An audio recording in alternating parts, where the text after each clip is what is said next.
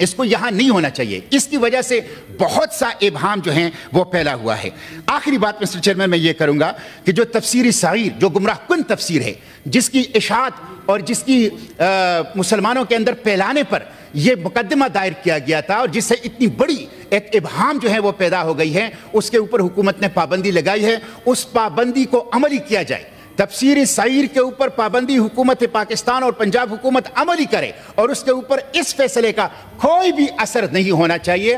جو ختم نبوت کا ایشو ہے یہ ہر مسلمان کی دل کی آواز ہے. اچھی بات ہے کہ سپریم کورٹ نے کل ایک پریس ریلیز وضاحتی جاری کی ہے جس میں انہوں نے کچھ باتوں کو کلیئر کیا ہے, لیکن یہ فیصلے کے اندر جو سکم ہے, جو کمزوریاں ہیں, وہ کلیئر نہیں ہوئی ہے.